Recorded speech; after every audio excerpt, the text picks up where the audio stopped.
Good morning everyone. आज का topic तो आप लोगों ने मेरे थंबनेल और मेरे टाइटल से समझ ही लिया होगा कि क्या है।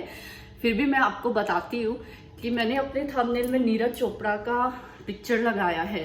तो नीरज चोपड़ा तो अभी आजकल तो सभी को पता है नीरज चोपड़ा कौन है। उन्होंने देश के लिए बहुत सारे मेडल्स जीते हैं। जैसा कि उनका एक इंटरव्यू था, मैंने उसका ही एक पिक्चर डाला है। उस इंटरव्यू में उनसे एक इंग्लिश में क्वेश्चन पूछा जा रहा था, तो उन्होंने बोला कि हेलो भाई, क्या आप मुझसे हिंदी में क्वेश्चन पूछ सकते हैं। तो उस पत्रकार ने बोला कि हाँ, मैं आपसे हिंदी में पूछ सकता हूँ। तो इससे क्या हुआ, बहुत सारा ये हुआ कि उन्होंने ऐसे उस जर्नलिस्ट को इंटरप्ट करके उन्होंने ऐसे बोला कि आप हिंदी में क्वेश्चन पूछिए। अभी अगर ये नॉर्मल किसी ने बोला होता कि मुझे इंग्लिश समझ में नहीं आती है, मैं हिंदी में ही जवाब देना चाहता हूँ, तो सब लोग बोलते कि ये कैसा गवार है, इसको तो कुछ नहीं आता है, ये इंग्लिश भी नहीं बोल सकता है।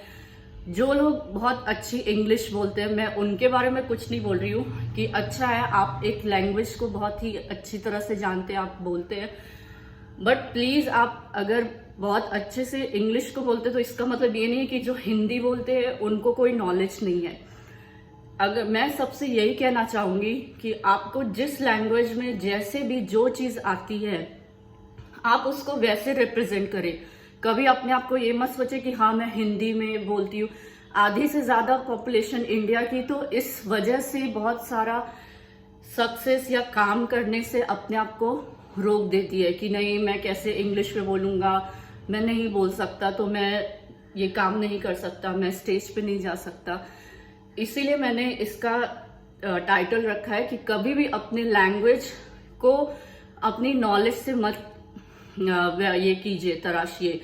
हमेशा जो भी नॉलेज जिस लैंग्वेज में आपको आती है, आप उसको वैसे रिप्रेजेंट करिए। कोई जरूरी नहीं है कि आप इंग्लिश में ही बोलेंगे तभी आप सक्सेसफुल हो सकते हैं। बहुत सारे ऐसे हैं जो हिंदी में बात करते हैं बट वो आज सक्सेसफुल हैं।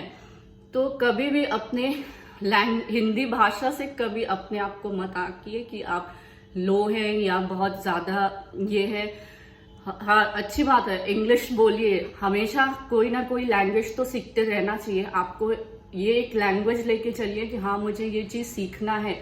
बट ये मत सोचिए कि अगर मैं इसमें सक्सेसफुल, मैं इंग्लिश नहीं बोल पा रहा हूँ तो मैं ये काम नहीं कर सकता हूँ। आप हर काम कर सकते हैं, हर चीज कर सकते हैं।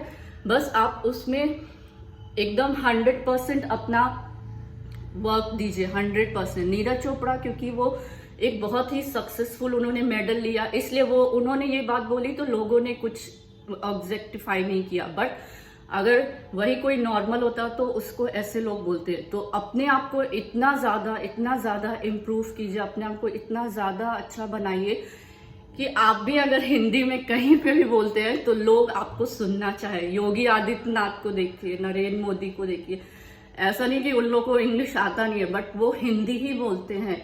तो इसलिए अपने भाषा की रिस्पेक्ट कीजिए और अपने आप को ऐसा बनाइए कि लोग आपको देखते रहे। आपकी भाषा को मत देखे कि आप किस भाषा में बात कर रहे हैं। सो मेरा आज यही था, क्योंकि मैंने बहुत लोगों को देखा है कि वो इंग्लिश में बात नहीं कर सकते हैं। मैं भी नहीं बात कर पाती हूँ इंग्लिश में बहुत, बट थोड़ा बहुत तो सुपरफिशियल तो सबको ही आता है। बट हाँ, मैं यही कहूंगी कि आप कभी भी अपने सक्सेस को अपनी लैंग्वेज से मत कंपेयर करिए। आपको जो भाषा में जो चीज आती है आप उसे करिए और उसमें अपना पूरा 100% दीजिए। तो आप देखिए, आप जरूर सक्सेसफुल होंगे। Thank you.